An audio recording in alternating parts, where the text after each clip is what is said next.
Sir திமுக கூட்டணி பலமா இருப்பதால அதான் வெற்றி பெறணும் ஓபிஎஸ் அமித்ஷா சொன்னதா சொல்லியிருக்காரு. யார் சொன்னா? அமித்ஷா வந்து ஓபிஎஸ் அவங்கள கூப்பிட்டு சொன்னதா. யார்கிட்ட சொன்னாரா?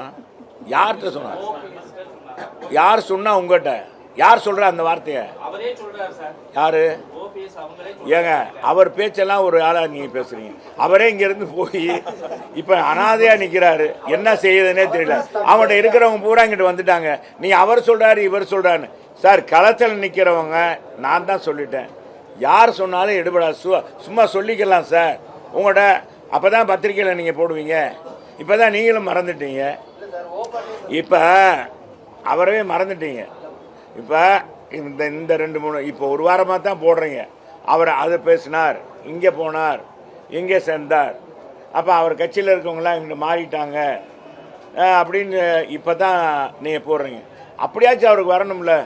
ஏங்க ஒரு தலைவருங்க, தலைவராக இருந்தவங்க நீங்களும் விட்டுறீங்க. கொஞ்ச நாள் ஆனால் மறந்துடுறீங்க. நீங்கள் தொடர்ந்து அவரை போய் கேட்கவும் மாட்டேங்க. இது பண்ணல, அவருக்கும் இதாக போச்சு. ஏதாச்சும் ஒரு இப்படி ஒரு இது பண்ணால் தான் என்னன்னா பேர் வரும் அப்படின்றக்காக தான் பேசுகிறேன்.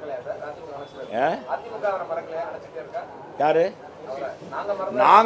நாங்கள் நினைக்காம இருப்போமாங்க. நாங்கள் நினைக்கிறோங்க.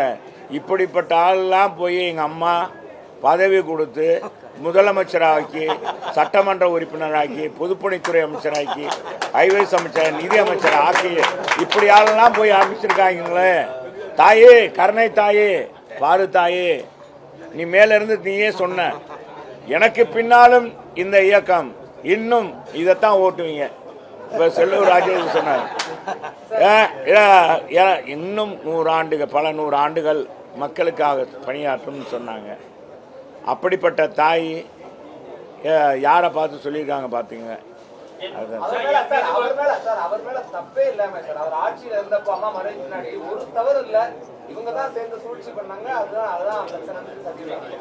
ஏங்க நான் தான் கேட்கலன்ற நீங்க திரும்ப திரும்ப அங்கேயே போயிட்டு இருக்கீங்க. நான் இங்கே இந்த மீட்டிங் பாருங்க, மீட் இதுலயே போட்டு ஓட்டிகிட்டே இருக்காதீங்க. ஓட்டுறதை நீங்க சொல்றீங்க.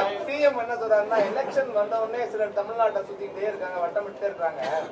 பாஜக இருந்தா வளர்ச்சி இருக்காது, வளர்ச்சி இருக்கிற இடத்துல பாஜக இருக்காது. ஏங்க பாரதிய ஜனதா இருக்கிற இடத்துல தாங்க வளர்ந்து இருக்கு.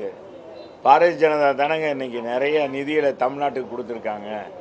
பாரதிய ஜனதா ஆட்சியில் இருக்க ஏங்க இவங்க 15 வருஷம் 17 வருஷம் மத்தியில் ஆட்சியில் இருந்தாங்க.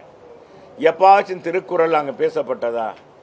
எப்பாச்சும் திருமுறை அங்கே பேசப்பட்டதா? ஏங்க எந்த பிரதமராச்சும் பேசியிருக்காரா? எந்த வெளிநாட்டிலேயாச்சும் ஒரு மோடி எத்தனை பேருக்கு இவங்க இது பண்ணாங்க? வெஞ்சாமரம் பேசினாங்க, அமைச்சரவையில் அங்கே வைத்தாங்க. ஏங்க இந்திய எதிர்த்து போராடி இந்திய எழுத்தை அழிச்சதுனாலேயே எத்தனை மாணவர்கள் சுடப்பட்டு இறந்தாங்க. அதே இந்திய எழுத்து வர்றதுக்கு இவங்க மத்தியில் ஆட்சியில் இருக்கும்போது திமுக அமைச்சர் டிஆர் பாலு என்ன சொன்னார்? வடநாட்டுக்காரவங்க அங்கேருந்து வர்றாங்கன்னா அவங்களுக்கு தெரியணும்ல, தமிழில் இருந்தால் தெரியாதுல்ல, அதுக்காகத்தான் அப்படின்னாரு.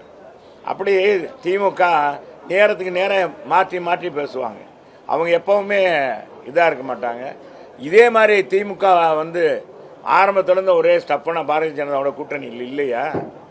99 நாங்கள் கலட்டி வந்து விட்ட உடனே நாங்கள் வந்துட்டோம், கலட்டிட்டு வந்துட்டோம். எங்கள் அம்மா வேணான்ட்டு வந்துட்டாங்க. அப்புறம் இவங்க தான் கூட்டணி வச்சாங்க.